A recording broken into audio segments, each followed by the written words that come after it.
Welcome back to Rev Endurance Sports and another episode of Just Two Guys Talking. My name is George Vargas. I'm your host, and I have with me John Howard up in NorCal. How are you doing, John? I'm doing good. It's good to be back with you on the video chat. We've had a little bit leave of absence, a hiatus, if you will, about 2, 3 weeks, and then of course I've got some stuff in the vault.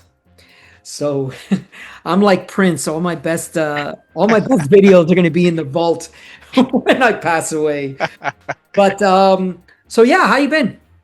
I've been doing good. I've been able to commute once a week since our past chat, and the weather's been good to me. The roads have been good with no flats yet. Fingers crossed. So yeah, doing pretty good. How have you been doing down in SoCal?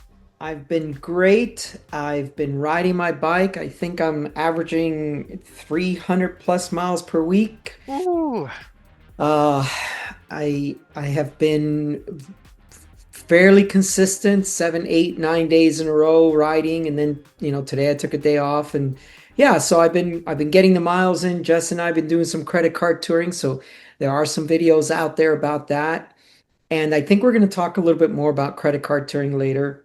yep. And the shop, yeah, the shop has been very, very busy. I've got service work, I got new bike builds. Oh yeah, Nick just received his bike. Nick in New York got his Ritchie bike, so looking forward to having him back on the podcast just to Yeah. see. Happy new bike day, Nick. Happy new bike day to Nick. Yes, yes. And then also I've been selling a lot of power meters, so I have a new power meter series. I think I'm up to episode 7 now.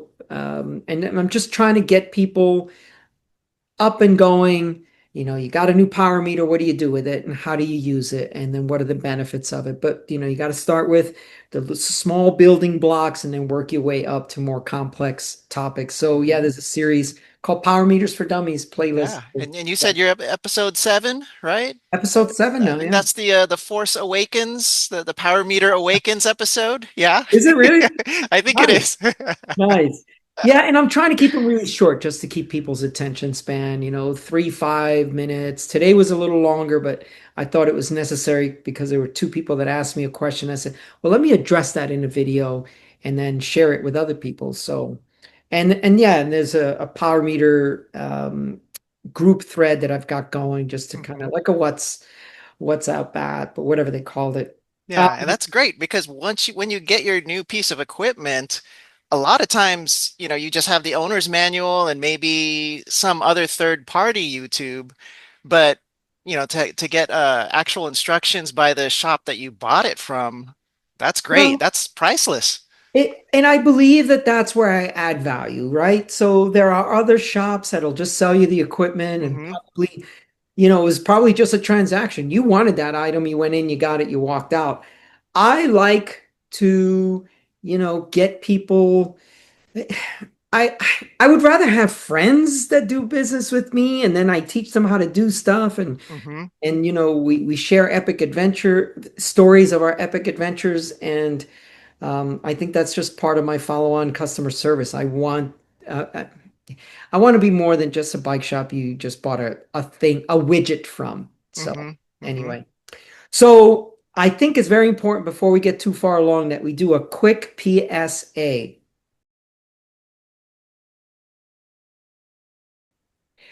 Did you know that DT Swiss has a pretty major recall going? No, I have not heard that at all Yeah, yeah. because So I ride campy wheels too. So. right.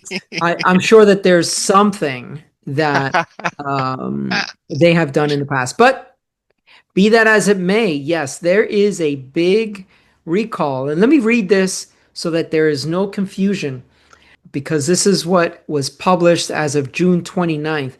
DT Swiss officially recalled some carbon wheel sets sold aftermarket and on some completed bikes.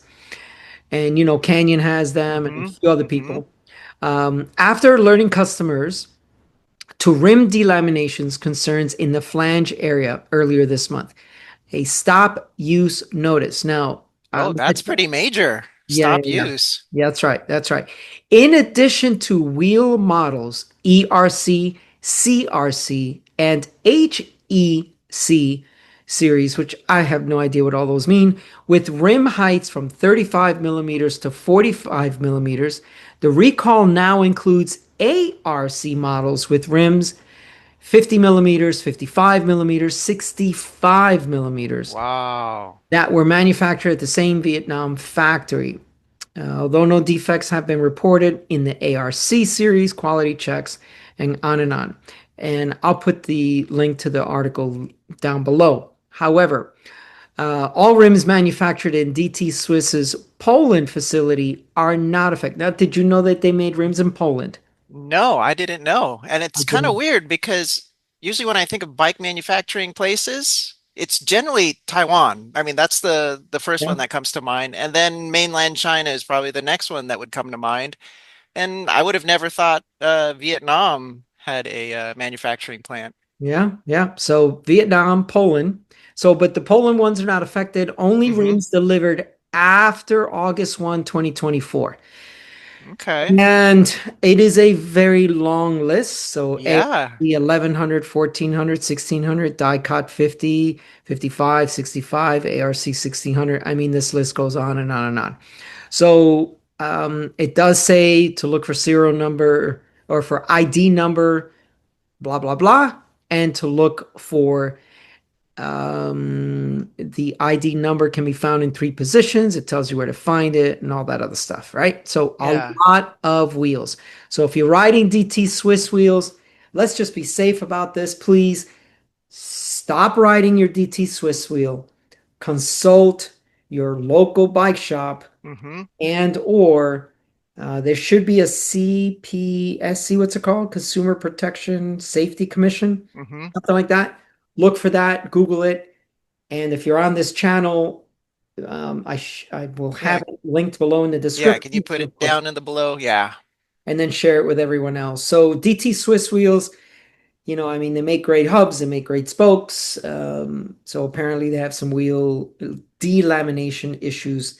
So it's another Yeah. reason why I predominantly ride aluminum wheels. And Hmm. mm, I was just about to ask. It sounds like with the delamination that it applies to carbon wheels. yeah, only. Yeah. And would these be rim brake wheels? Because I mean that would make sense because the brake pad would be Yeah, no, on it. I mean, they didn't.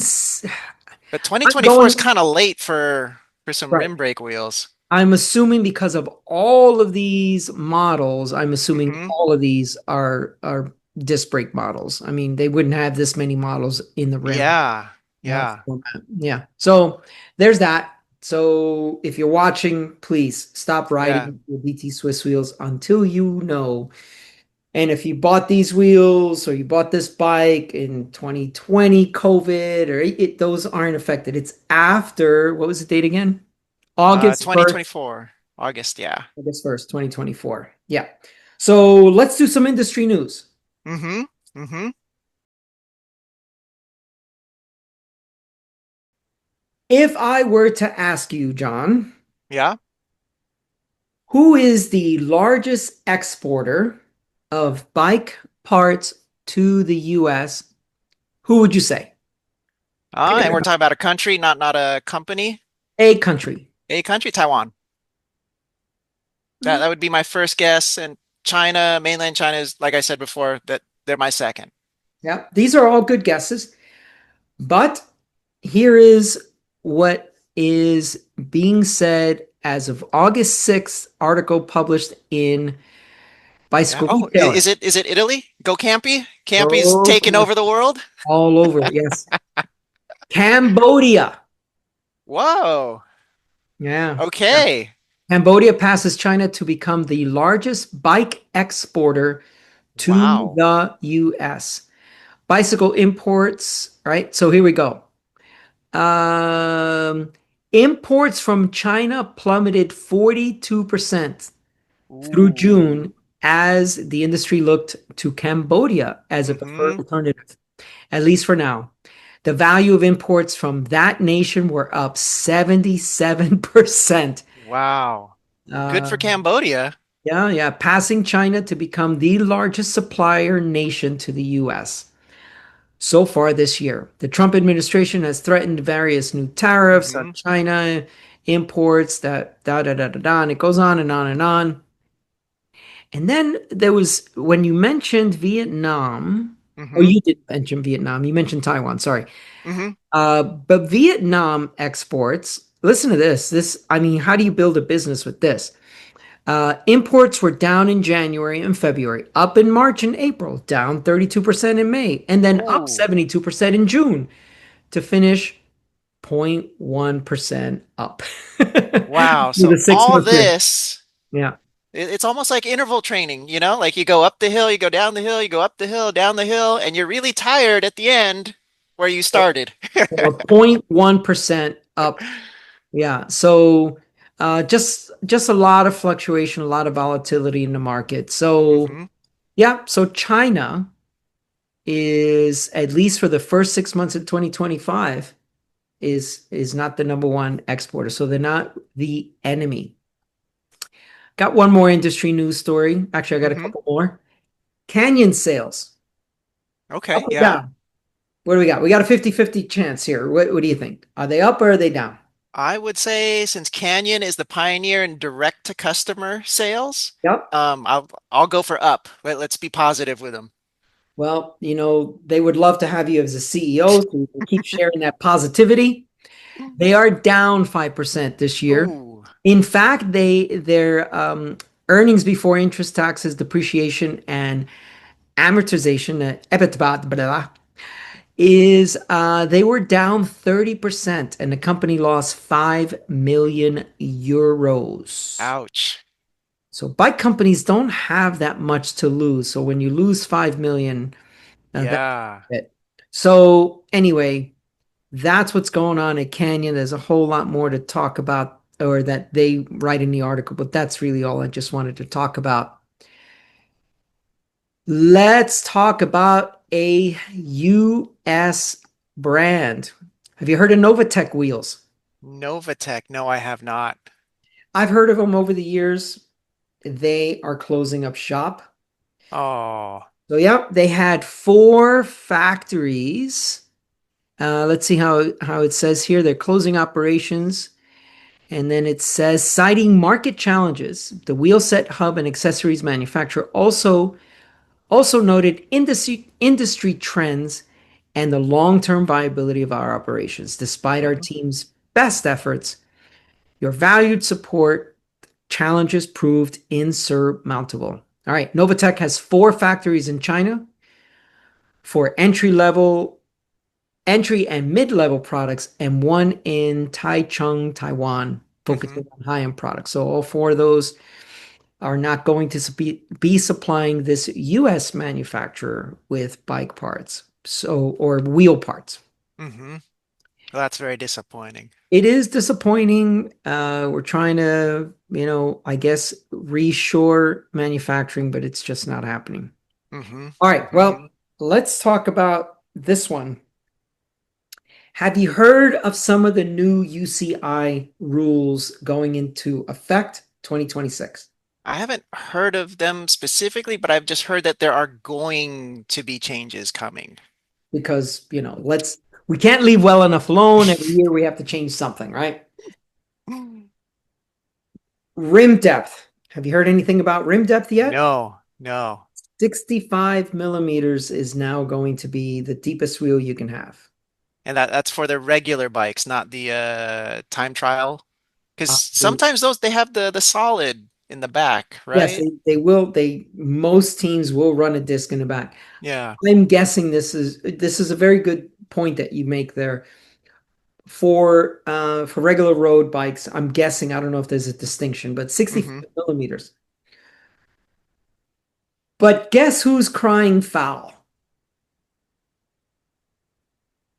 A wheel manufacturer that made a 68 millimeter wheel. Oh, uh-huh. So 68 millimeters that they released on July 4th. And like within weeks. And so Uh-huh. can you imagine all their R&D, the wind tunnel time, the whatever. Because Swiss side does do wind tunnel stuff. Mm-hmm. They are actually at one point had engineers from Formula One and stuff that had come over. So I mean, It's a big business. This it's a is a thing. it's a legit company. Yeah. Mm-hmm. So in fact, GCN did a video. The one guy, the really nerdy guy, and he spoke Mm-hmm. to the guy at Swiss side. And one of the things that they talked about was that we had always talked about, oh, we need to remove weight on rotating items and Mm-hmm. wheels being your biggest rotating thing. Mm-hmm. You need to reduce the weight on the wheels. And because they're aerodynamic people, they were like, no, no, no. Aerodynamic wheels still matter while you're climbing. Mm-hmm. It's not that important to wheel weight as much as people think. That aerodynamics is still more important. So very interesting. But this was the Swiss side guy. Yeah. Well, what's the saying? Arrow is everything. Arrows everything. Arrows everything. So, but yeah, here we go. Um, and this it's an interesting take that they have on it. So I need to read this to you. Mm-hmm. They they have an open letter, and what they said is Swiss side said its wind tunnel testing, on-road testing, and rider feedback found that the Hadron wheels are more stable in crosswinds than some wheels with rims of 50 millimeters or 60 millimeters that are currently allowed. Okay. All right. And so what they said in this open letter, like that was a summation outside. Mm-hmm. They said through the objective measurement of the steering movement, we can firmly state that rim depth has less influence than tire width, tire tread pattern, and its effect on Okay. aerodynamic characteristics, and the steering geometry of the bike frame, steering axis, and axis angle and trail. Mm-hmm. Furthermore, the rim shape and depth are the parameters which enable tuning the handling characteristics of the wheel. Deeper rims, apart from having more mechanical stability due to increased rotating inertia, also allow for better tuning of aerodynamics and handling characteristics of the wheel. A poorly engineered rim or wrong combination of rim shape and tire can lead to very unstable, unpredictable, and potentially unsafe aerodynamic characteristics, regardless of rim depth. So basically, what they're saying is we have designed a wheel Mm-hmm. that is more stable at 68 millimeters than some of the 50 millimeters. And what did they say? 65? Uh, Mm-hmm. 50 and Basically everything else. there you go. That encapsulates it. Mm-hmm. We are the best. Yes, this is the We built, only wheel, one wheel to rule them all. and we built the deepest wheel to give you not only the best aerodynamics, but we enhanced its handling characteristics. So anyway, what do you think? I think they send us a sample. Let's put this to the test, man. I mean, those are some big promises. They are big claims. Yeah. So I mean, I see it on one side. Okay, yes, you spent all this R&D and time and whatever and effort and designers and molds and who knows how many Mm-hmm. wheels they've already committed to the factory and how many committed to the OE market and everything else. And now, if you're Joe Schmo, you can still race these wheels all day long. Who cares? Yeah. But they're not going to get their wheels into the UCI peloton. No, no. I mean, there's always the market for the, what is it, the sub 6 kilogram bike or, the UCI illegal bike. Somebody's always wanting, oh, this bike is illegal. You couldn't race it if you tried to. Yeah, yeah, Yeah, so but it does limit you to just that market. it does. And this rule goes into effect on January 1, 2026. So they've got about 6 months to repeal this or to appeal. And Are then there any, yes, are please. there any other big races in the UCI before then? There's the Vuelta. Is that, no, that Oh already yeah, there's the passed Vuelta, or, there's the World yeah. Championships, there's all kinds of stuff still Yeah, so you coming. got half a season. Yeah, yeah, Half a season. yeah, yeah. Okay, and then they cited someone else who is the restriction on the narrow handlebars. Have you heard about this one? Oh yeah, yeah. I've heard that you can't go Less than super narrow. Yeah. something, right? 36, whatever it is. So then they said, well, so this fitting company says it's misguided and it would make it impossible to properly fit smaller riders and women. So, Eh. yeah, right. So, and then there's other things that are in the talks like gear ratios, uh, to increase the safety of the bike racing. They want to make it slower, so they want to reduce gear ratios. What is this? Junior racing? I don't know. Did you hear about this? They want to No, reduce I the haven't heard gear. about this one. Yeah, they want to reduce the gear ratios. So right now, my road setup available to the public is a 54, 40, 11, 34 setup. And so a 54, I'm sorry, yeah, a 54, 11 top gear, and then whatever the SRAM people do and whatever Campy does, right? Hmm. So I don't know how they would do that. I mean, how are you going to take away speed from people that this is what they get paid to do is ride as fast as they can? Yeah, I would think like if because it kind of makes headlines when so and so has a 60 tooth big ring Isn't it or a fun? Yeah. 70 tooth. You go like, whoa, Yep. how is he able to do that? And it gets you interested in the sport. Yep. I just don't see why they would do that. Well, they are doing it. Well, I mean, they're talking about it, I should say. Hmm. Yeah. All right. So what do you got? So one of the things that that I've got is my beloved Waterford. It's got a cracked fork. Yes, the fork. It's got a Yes, yes, cracked yes. fork. And it's the I don't have a picture of it unfortunately, but it's a straight-legged steel fork. It's not the French curve Yeah, fork. like So a Funago master. Master, yes, it's like that. And then so the frame was a Reynolds 753 tube set, which was kind of uncommon back in its day, and it's rare now. It's they don't make that anymore. And so I'm kind of fought with the decision of do I go with a carbon replacement fork? Because Ritchie does make a 1 inch threadless fork that will go in there. Or am I commissioning a frame builder for much more money, which I'm sure they deserve it because that does take a lot of skill to put together a steel fork that would be a little bit more in the spirit of the original bike.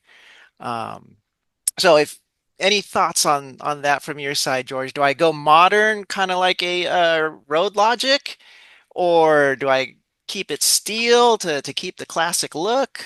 What do you think? What are your what's your opinion? I struggle with this because, well, I struggle with the keeping it modern because I tend to think that a 1 inch carbon fork is just too weak. Hmm. Oh, I didn't even consider the strength of the fork. Not weak, probably a wrong terminal. It's I have a 1 inch Reynolds carbon steer. Is the Ritchie's aluminum steer though, isn't it? It is. It is Okay, so aluminum. that'll help it. Hmm. I believe the 1 inch carbon steer fork that I have on my Reynolds is when I ride, like let's say if I ride my Ritchie or if I ride something else, it's a little bit weak on the front end, and I'm not that big of a guy. So Hmm. And when you say weak, can just you describe that a little bit more, maybe? it's um it's unappreciated flex. Okay, okay. So But not quite twitchy, but just. yeah, it just doesn't, yeah. Hmm. So I would probably go 1 inch steel fork. Mm-hmm. Probably have to spend a lot more money to get someone to make one for you. Yeah, yeah. Ouch. Hmm. Well, Yeah. something to save for. Something to Well, save yeah. for. Yeah. But you've also got another bike that you were Yeah. talking about. So what's that? What's going on with that? What? Yeah, so I got this new to me. This, a Reynolds or a Rally International frame. And so this is the whole frame. Yeah. And this is the actual eBay listing. So this is my bike. Okay. Um, the thing that drew me to it was these lugs on the head tube here. Yeah. Yeah. Very intricate, very ornate. It's got a proper head badge on the head tube. And this was a kind of a touring bike. It has a kind of a long chainstay, Yeah. much longer. And then for back then, I believe this frame was from the 70s. You can probably fit 28s, maybe even a little bit bigger on the frame, which is a little bit unusual. Yeah. I'm Um, trying to figure out what is that thing on the head badge? oh, that is a swan with a torch behind it. Oh, So, okay. yeah. And so this was made in Nottingham, England. I don't know if the swan has any relation Yeah. to that area. If you're from England, if you're from Nottingham, you can comment down in the comments. Let us know if there's any kind of meaning behind that. Mhm. Um, and then the torch, I'm guessing that's just Olympics or athletics or something along those lines. Yeah. But yeah, it has a nice steel fork. Are those Reynolds, is that going to be a long reach setup or what is that going I to be? believe it is long reach. I think I did see something about that Description, yeah. in the description. So that'll be a challenge to see if my currently I'm just moving a campy group set around Yeah. and I'm crossing my fingers on that one. So Yeah. come on, Saint Campagnolo, pull through for me. Come on, Tulio. Yeah.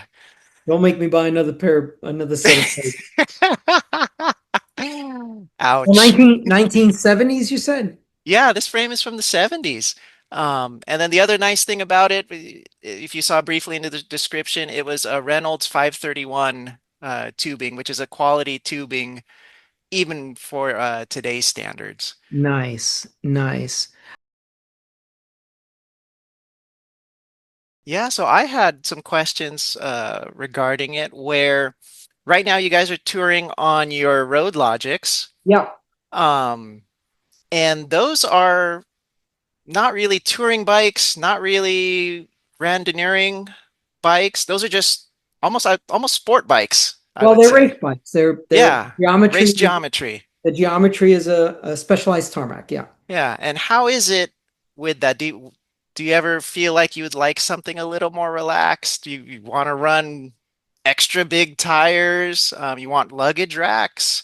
Do you feel the need to carry more even? So how has that been for you with those bikes?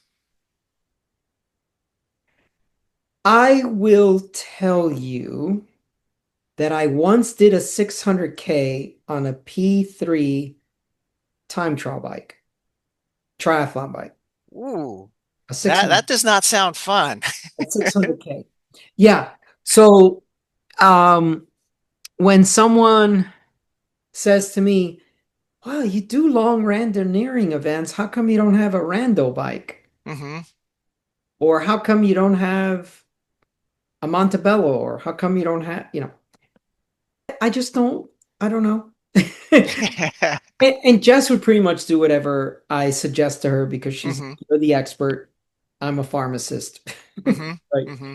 But um, if you don't know any better, then you'll just acclimatize. And she's always of the opinion of ride what you have, Hmm. Hmm. which I love about her. I mean, just ride what you have. But um, I, the thing is, I don't putz around. Yeah. If I'm, if I'm going on a long if I'm doing rando, but if I'm going on a long credit card Hmm. tour with Jazz, I mean, like the second trip that we took, we only did a metric, a 62 miler, but it was, 63, 6,400 feet of climbing to get there. Mm-hmm. Mm-hmm. So I, when I test ride bikes in the store, this is probably where this is coming from. These rando bikes, these tall head to bikes, these Mm-hmm. endurance bikes, these Roubaix bikes, they just feel like pigs. They feel slow, sluggish. They don't feel like they respond. They don't take steering input very well. Mm-hmm. And Mm-hmm. listen, this is just my opinion, right?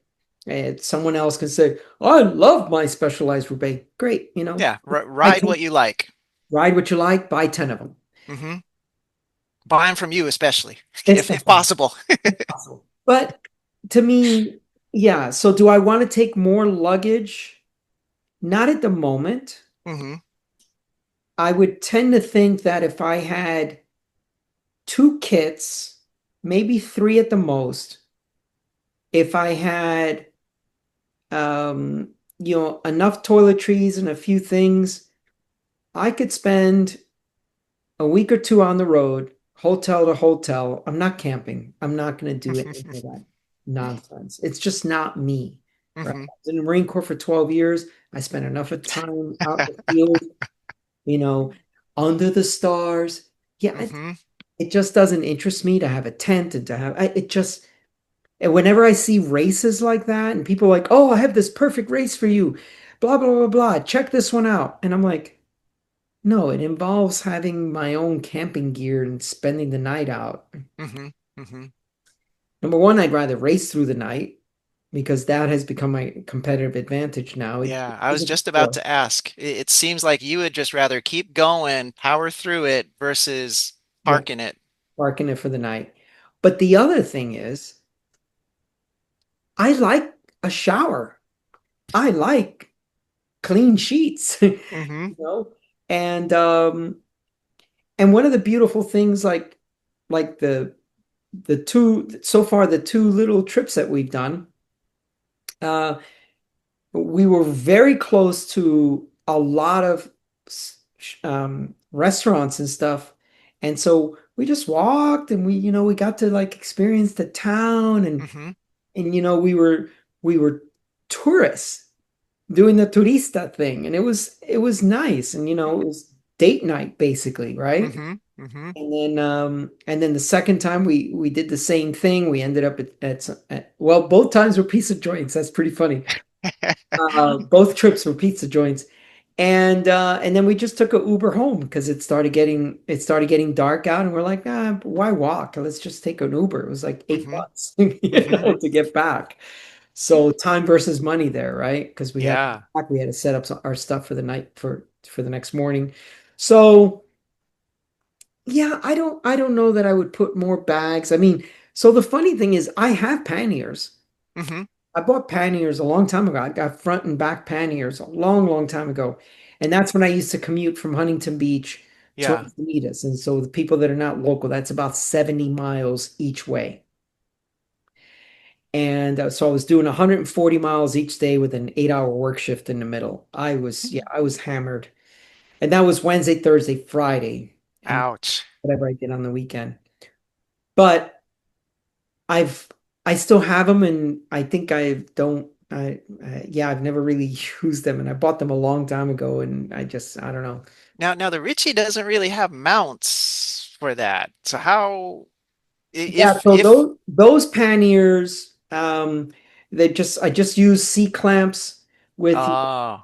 and this was on my old Bianchi, which was also race geometry. My old steel Bianchi, which I still have Mm-hmm. from like 86 time frame. Um, yeah, so funny thing, because I'm glad you mentioned this, and this is completely not an aside, but it it brings this up to mind. I poo-poo gravel all the time because I'm like, any bike's a gravel bike, and Mm-hmm. I'm of the opinion that If you can ride it with your road bike, then you ride it with your road bike. If you can't ride it with your road bike, then go get a mountain bike. Yeah, or go talk to Tom Ritchie. Yeah, go get a hardtail and or full suspension. Stop trying to ride gravel bikes on mountain bike trails. Hmm. To me that just is stupid. It's seriously underbiking, which I appreciate underbiking, but that's just it doesn't apply. It doesn't interest me. Hmm. But what I wanted to say is that even though I've poo-pooed gravel for so long or so much, they have really done a lot of stuff that me in the rando world am happy for. They've totally helped tire research just take off, Hmm. right? You could not get a 30 plus tire unless you were riding a marathon or a marathon plus. You just couldn't get a good 30 tire. Oh So yeah. now you can get, a 30, 32 in a Connie 5000. And there's Yeah. a question about that. So we'll talk about that. But, or you can get the, what is it, the all season one in a Hmm. 35. And apparently that's really fast for an all season tire in a 35. So you have great tire technology. Now you have all these bags. You have Hmm. bags, front, backs, underneath, in your in your main triangle. Hmm. So yeah, gravel did all of that. They Yeah, you pushed have the that, mounting points for those bags too now. and on some bikes you'll have the mounting point, Hmm. right on the top tube, so that the bag doesn't sway all over the place. Hmm. It's yes. So while I'm a retro grouch, so I'm always gonna poo-poo something. But and it also pushed tubeless technology forward. Hmm. Hmm. So, they pushed it over there, so then the roadside picked it up, or started to learn lessons from it. And now we got better tires, better sealant, better rim technology, better bags, better this, better that. So, it's good. It's Hmm. it took me a while to come around, but Yeah, well, I will let you know how my experience with that international goes because that is more of the slacked geometry. So it'll Yeah. be interesting to see because I mean I have my Ultra as my bike, and then I have my Waterford, which and both of those are very sporty Yep. geometry. So we'll see if I agree with you and I say, hey, these relaxed geometry bikes aren't there for me. But they have a purpose, They right? have a So purpose, yeah, and they that's do. the thing too. Like when I go out and I ride the Outback with the longer chain stays and the slacker head tube angle, I think it's like at least 1 or 1.5 degrees slacker. It is a very slow reacting bike on the road. Hmm. When you're in the dirt with a 48 tire on it, that thing is masterful. It's a freaking Hmm. scalpel. I mean, it's a very good handling bike in the dirt. So Hmm. you Use it for what it's for. use it for what it's for. Yeah. And George, so going back to the randonneuring thing, I know it's not much of an issue for us in California, but running fenders on your bike. And I asked this because on one of my bikes that I have, my commuter right now, it's a white framed bike, Yeah. and I was just shocked at how much stuff is getting kicked up on the frame. And I guess possibly could get kicked up on my clothes, if the kicks up from the rear tire. And I'm sure people in wet weather like Seattle, fenders are just a thing you have to have. Otherwise, you get the stripe on your back. But what would you ever consider fenders if not necessarily if you didn't really see any rain coming? This is an interesting question. Now, the funny thing is that I had my fixed gear bike, my uh, Milwaukee, which was made by the Waterford people. My Milwaukee, I had it built with stainless steel Hanjo fenders Mm-hmm. when I first got it. So matching stem, the matching fenders, and I'll see if I can find a picture of it. Yeah, very nice. Yeah, I know it was a very nice bike and it had the Philwood hubs, high flange, and is my fixed gear. Mm-hmm. But I mean, I've done enough epic stuff where I've just been rained on for, I don't know how many hours or days. Mm-hmm. I don't know. I mean, you're still gonna get soaked. Yeah. Now I believe that the San Diego people, I'm sorry, Seattle people, I think require them in group rides, group rando rides, mud Oh, flats. I can see that because I don't want a mouthful of whatever's on the ground. But yeah, I mean, I've just for so many years just raced in whatever weather without fenders and a lot of times without any rain gear. So you just I don't know. And I've seen some of these bikes and oh my God, are they beautiful, when you integrate the fenders Oh yeah. and you integrate the tail light on it and all this stuff. It's beautiful. I mean, Mm-hmm. it's just there's some of these guys that make some of these bikes and they are just a work of art. Yeah, it's almost to the point where it's too pretty where I wouldn't want to take it out in the rain, you know? Exactly, right. So, I think for me, um, maybe my own fantasy little world that I'm racing Paris-Roubaix and I'm getting mud in my face and Belgium toothpaste and I'm racing hard. I guess that's how I see bike. I'm just like, it's just like people that have insulated bottles on their bikes Hmm. and they have to have ice. I'm just like rule number 5 and just if it's raining, get wet. It's what Hmm. it is. I mean, no, I think pretty much also, no matter what you do to prevent yourself from getting wet, Oh yeah. you're gonna get wet. You're gonna get wet. Your feet are gonna get soaked. It's just something. It's gonna seep through somewhere. I've tried the Velo toes. I mean, just I think you can fuss so much over that stuff, Hmm. and there'll be some um, marginal lessening, but you're still gonna get wet and you're still gonna get soaked. And the longer you're out there and the multiple days, I just don't think you can escape Mother Nature. I mean, Yeah. she's always just gonna win. So I will say for me with the bike that I do have fenders on and I have taken it in the rain, the one thing that I really do appreciate, well, two things that get appreciated. One, the guy behind me doesn't get because the tail. yeah, he doesn't get the rooster tail. And the other thing is afterwards, the dirt is very well trapped by the fender. If you have the full Yeah, fenders that go around, yeah. it really does keep the grit off the frame. But like you said, you're still gonna get soaked. Your feet are gonna get gross. And your drivetrain is Um, gonna get trashed. And so yeah. yeah, just take it out back, hose it off, and the bike will clean up pretty quick. So I don't know. Um, maybe when I get older. Maybe when I get older, I'll think about fenders. Like I said, aesthetically, they look amazing. So, Hmm. you know, Hmm.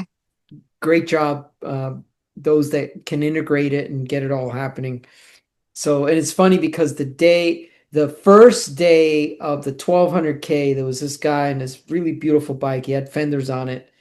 And then the next day he had them off. And it was 100 plus degrees every day, so he just took them off. I don't know. But Yeah, I was just about to ask that. Do you see with your really long rides, do you see somebody decked out with this super nice bike? Um, and apparently, yes, you yeah, they're do. out there. Yeah, they're out there. And then even some, you know, older variants with fenders and the panniers and the bags and the big bag in the front. And yeah, I mean, some people just like the whole thing. Hmm. Hmm. I when I do a 1200K, I'm not touring. I I want to get it done Hmm. and um and I wouldn't say I'm racing it, but I've got a sense of pace about it. Yeah, you're motivated to finish. I'm motivated to finish as opposed to, you know, how much time do I have left? Oh, and and then I'm under the gun trying to finish it. That's just not how I ride. Hmm. And I'm fortunate enough that I don't have to worry about time limits. But it's also because I don't tarry. If Hmm. if I am going to do an event, I not to mention that I do so many things with the wheels rolling that I just don't pull over to put on my arm warmers or pull off my leg warmers or adjust my gear. But I do so much while the wheels are rolling. Hmm. Really, Hmm. the only thing I do when I physically get off the bike is, I don't know, a complete wardrobe change, or I just, yeah.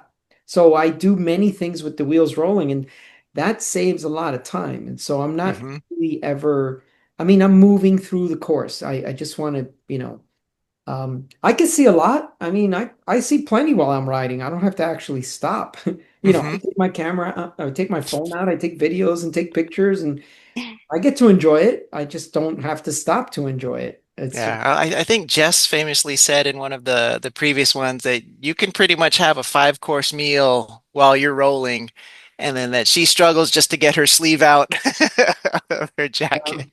yeah. I mean, yeah, there'll be times I'll be riding, and I did this at PvP. I did it, I think recently with her. I can take off. I can take off my helmet, put it on my handlebar. I can take off my jersey, put that down. Then I can take off my base layer, then put my jersey back on, zip that up, take the base layer, put it somewhere, then put my helmet back on. And the whole time we're rolling at, 50, at, I don't know, 18, 20 miles per hour. Because guess what? The faster you're going, the more balance you have, right? So, Hmm. Hmm. um, yeah, I mean, and if you can't ride with no hands, there's maybe something wrong with your bike fit. But I mean, that's my theory, but that's something else. Hmm. Hmm.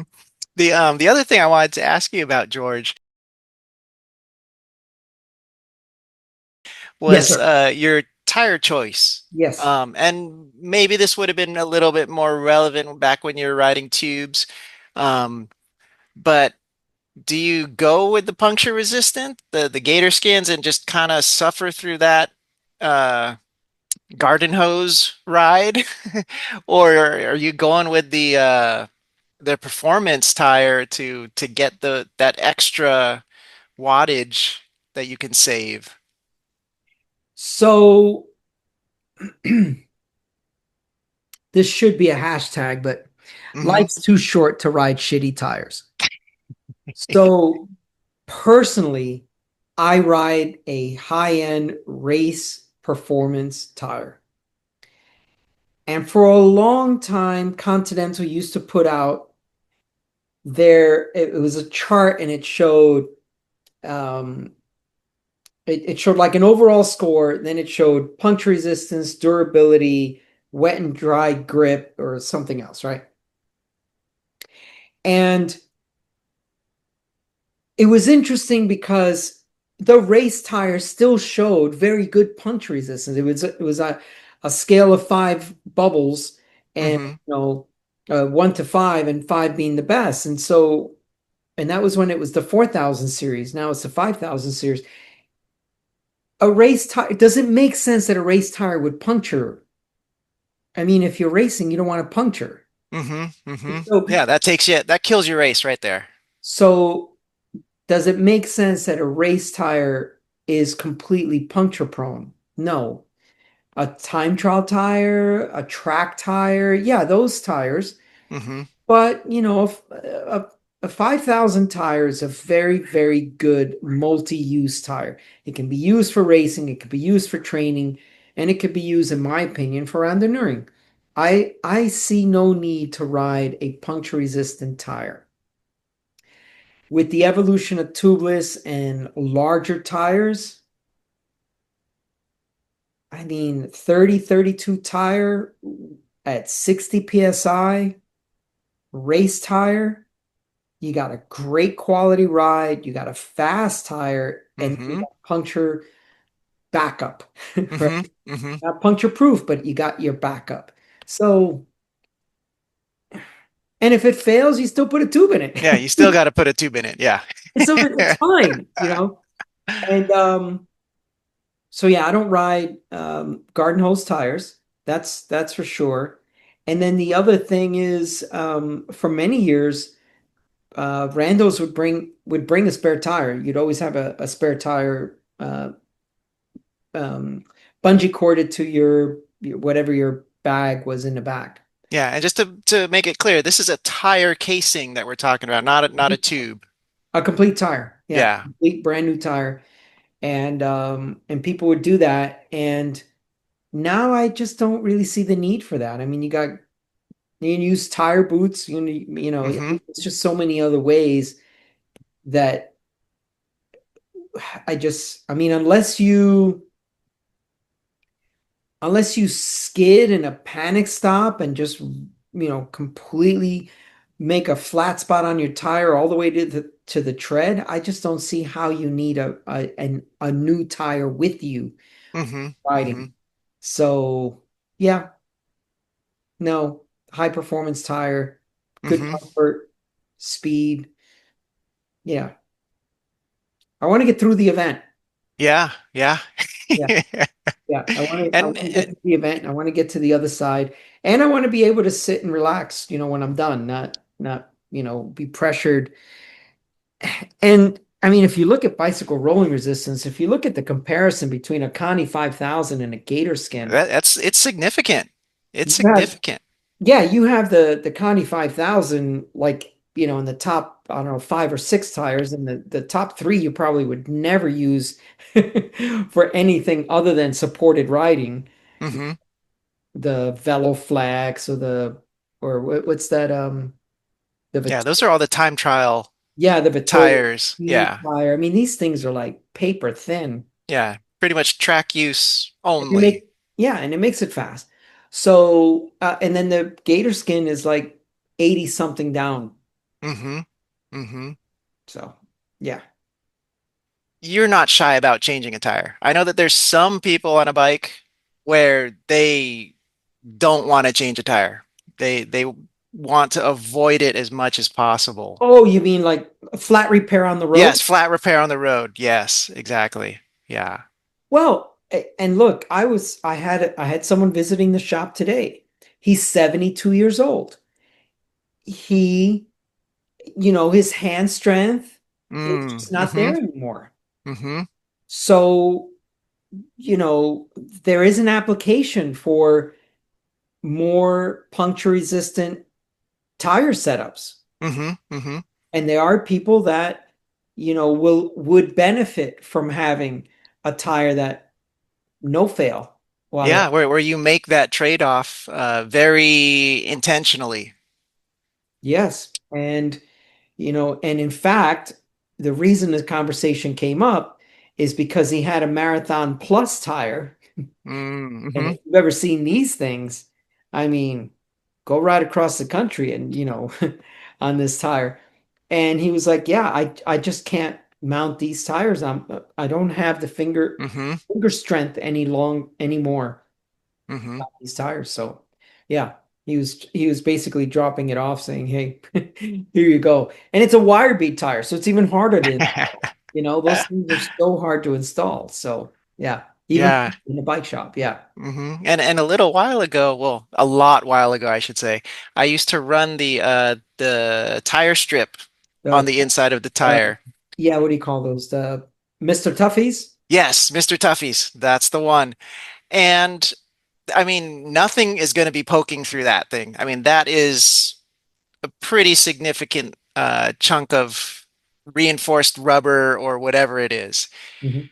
And at the same time, it killed the handling on my bike. It just I felt like it really squared the tire, and so there was a nice big flat area but as soon as you tipped to the side, the bike would really suddenly dip in. I've So that never was my rid experience with those. Yeah, I've never ridden those, so I have no idea what those are like. And I had a triathlete come through who was just obsessed with not flatting on his race. And I said, because he wanted to put those in, and I said, Hmm. oh, I if you are really, really going for a fast time, this is going to slow you down a lot. Yeah, yeah, yeah, that's true. It, It's it kind of it does like change the feeling. roll the dice on riding Hmm. a high performance tire. Hmm. And then Pana Racer makes like this felt type thing. God, I wish I had it with me. But who knew we were going to talk about this? But it's not that hard plastic rubber thing that you're talking Yeah. about. It's kind of like a felt liner. Okay. I bought it because I thought, well, this might work someday somewhere.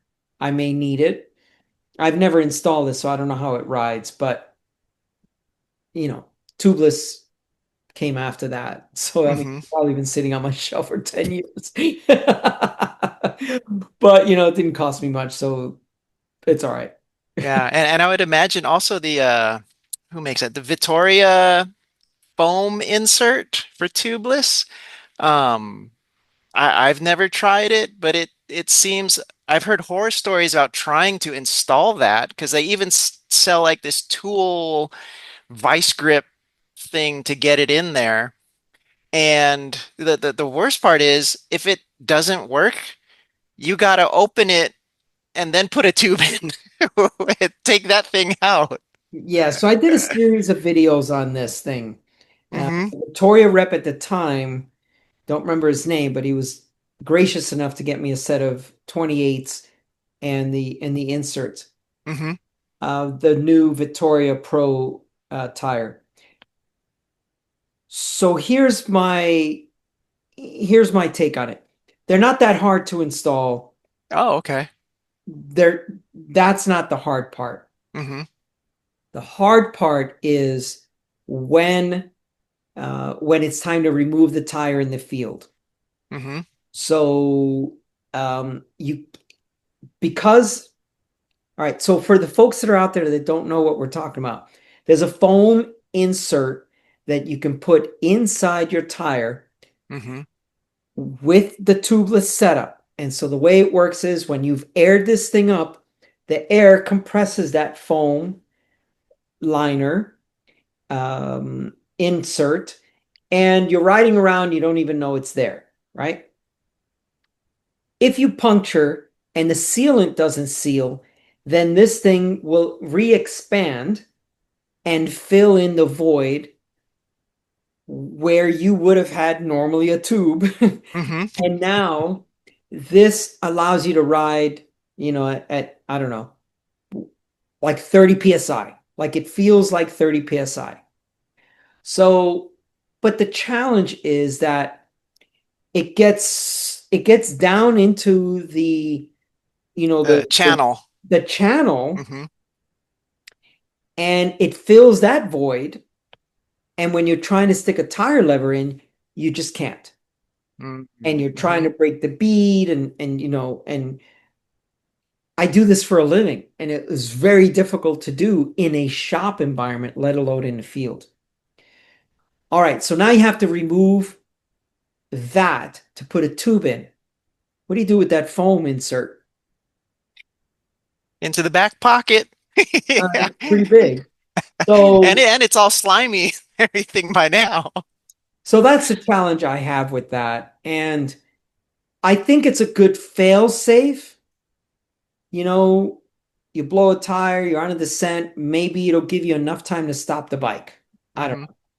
So, but is it really practical for solo riding in the boonies? Hmm, I don't know. I mean, it's just another one of those things that they were trying to do to make tubeless actually work, Hmm. be Hmm. safer. So I don't know about those inserts. have they taken off? I don't know because I mean, Yeah, it's I don't see much about them anymore. yeah, it seemed like there was a little bit, and then I haven't heard much. Yeah, I feel like this was kind of still in the early days of road tubeless, where it was still not fully reliable. And then now it seems like it you can pretty much rely on it Yeah, the to seal up ER, most things. yeah, the ERTO and kind of regulating and Mm-hmm. standardizing a lot of stuff, and Mm-hmm. that's what we needed. I mean, everything was like the wild, wild west for a while, right? So, Mm-hmm. but yeah, it's better now. Mm-hmm. Yeah. And then I wanted to move on with one of your recent videos. I saw you using long-fingered gloves. Hmm. I think they were black with green on them, Maybe, yeah. something like that. All of my gloves are long fingered. Ah, okay. All of So them. yeah, talk about that a little bit because I don't really see many long-fingered gloves unless they're mountain bike gloves. I just bought just three more pair. Mm-hmm. Yeah, all the gloves we buy are all long fingered gloves. Yeah, and then the reason I bring it up is because I'm assuming you're looking for that extra bit of sun protection on your skin. Correct. Yeah, and these aren't thermal gloves for winter either. No, um they are super thin, top and bottom. They usually don't have any padding here. We usually go for ones without any Velcro here. Mm-hmm. They're just slip-ons, and yeah, they're just super thin, and there's several companies that make them. Dakine is one of them, and um, uh, Bluegrass is another. I mean, there's several brands that I get through my vendors, but I'm sure there's plenty more. Mm-hmm. And we like them just because the sun protection on our hands. I mean, for many, many, many years, I never wore gloves, right? I always Mm-hmm. had that connection to the bike. But now, as I've gotten older, yeah, I protect myself from the sun as much as possible. Mm-hmm. Last Friday, I went to the meet of a ride. I didn't ride with them, but I went to the meet, and there was a gentleman there, Kevin, and he had a big scar from here to here Ooh. because they had to dig in and get whatever he had, skin cancer thing, and then Oh, the other gentleman that we were talking to, same thing. He had a big old thing here. wow. And so now, as that one podcast that we did with Jess, yeah, we are totally, covering ourselves and yeah, yeah. So, and there, I have not only do I have all these Rev says things, truths in cycling, but I also say, I have all these Rev tips, and one of them is if you think, if you're hot, you're not riding fast enough.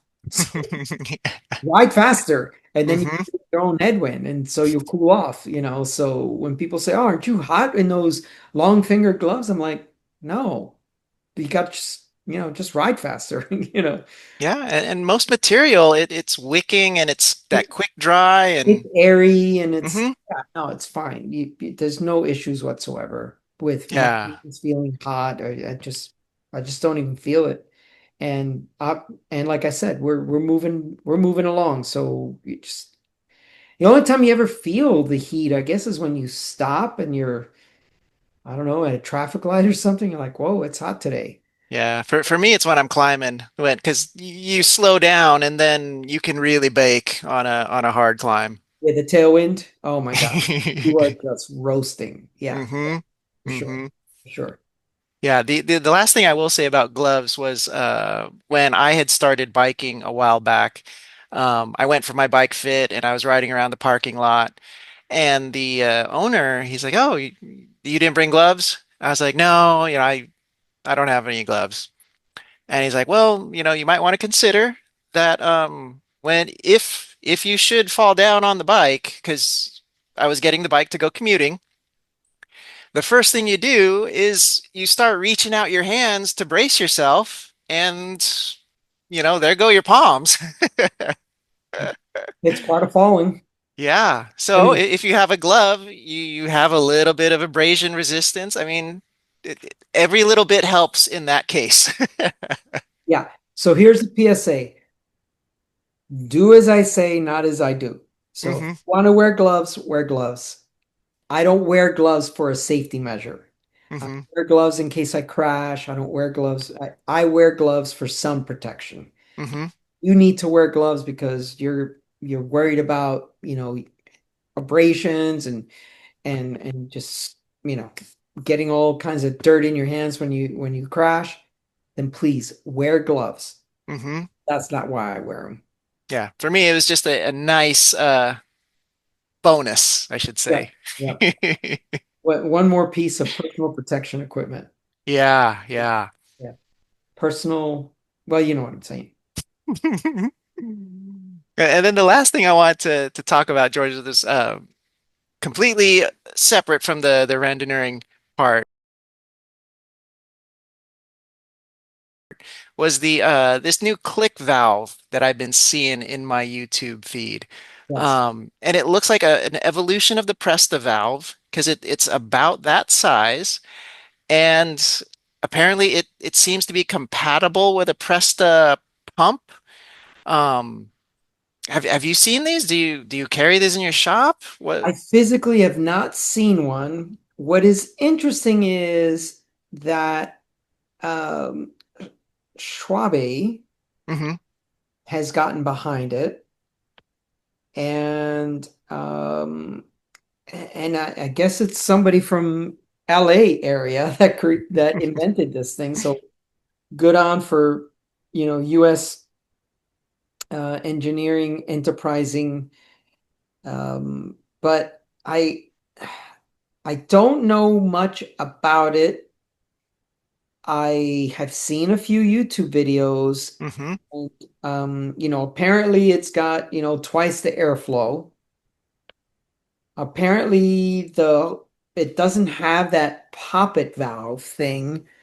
Yeah, the where you unscrew it and then like Yeah, the like a Presta valve. and I guess it comes with an adapter you can put to your pump or your mini pump or whatever. I, It seems like the problem they were trying to solve was when you unscrew the Presta valve, there's always that chance that you're gonna rip out the little valve piece. Because this looks like it's just kind of a solid one piece valve. But I will say in my 20-ish years of cycling, that's only happened once where I killed a valve with the pump. I don't know how often that is. I mean, you do this every day, but I'm sure you have a touch to avoid it. well, yeah, I mean, I just did a video where I broke the little valve thing just as I was heading out to ride. So, but I mean, it's been years and years and years, a decade or plus that I broke one, at least that I remember. And then, Yeah, and those are um, replaceable too. yeah, Usually, well, if you have an extra one, that's what that video was. Hey, hmm, break it, don't stress. Go into your tube, your spare tubes, and just unscrew the one yeah, grab that one. out of your spare tube and just put it in. And then someone said, "Oh, click valves. It's time to switch all your valves to click valves." And that was the first time I heard about it. Hmm. Someone made a comment on that video. But no, I've not actually seen one. Um, the only time that valves unscrew is I've got a Lazine pump that has a chamber on it. Hmm. That chain or that the way that pump connects to a Presta valve is you thread it on, Oh, it goes on the yeah, yeah. and then you release the chamber, and whoosh, 160 psi or 180 psi goes in to seat a tubeless tire. Hmm. That was the whole idea behind those chamber pumps. But most pumps they just grab onto it. So, but I mean, I guess this click thing is better because one of the things I always find is over time that rubber grommet on the inside. Hey, by the way, people, this is a nerd show, but that little grommet on the inside wears out. Yeah, You yeah, put the pump on and you're trying to air it up and it pops off. yeah. And I want to say one of your customers specifically requested smooth Presta valves Yeah, because that to avoid that. to avoid, yes. Lovely Paul. What a Mm-hmm. lovely gentleman he is.